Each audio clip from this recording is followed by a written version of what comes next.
yang membunuh taman neraka, yang mati kena poh pi taman neraka. Nah dua orang Islam mula mempakai mandua mati nyan berai Nabi mandua taman neraka. Bahwa Nabi SAW berkata ya, apabila berjumpa dua orang Islam dengan pedang keduanya, nah dua orang Islam mempakai mandua meninggal, maka yang membunuh taman neraka, yang mati kena poh pi taman neraka. Nah dua orang Islam mula mempakai mandua mati nyan berai Nabi mandua taman neraka.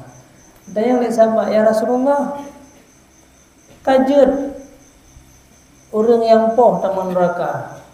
Sebab yang poh go, orang kena poh pi taman neraka ni. Oh, saban dua kaya. Orang kena pohnya rencana nak poh go si latih. Ma awai kena ngoyan. Awai kena ngoyan. Nyan orang yang ka kena pohnya, nya rencana poh go si. Nang bawai mati go si, man kumpulan awai kena ngoyan. Nyan bak genian, hana poh. Orang poh ka jelas. Orang habisnya orang go taman neraka jahanam. Dosa yang paling raya di antara yang raya. Mau orang kena poh biji Rasulullah taman neraka. Nyan orang kena poh main pergi betul tak.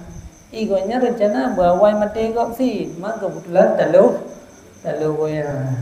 Di taman neraka di mandua taman neraka jahanam.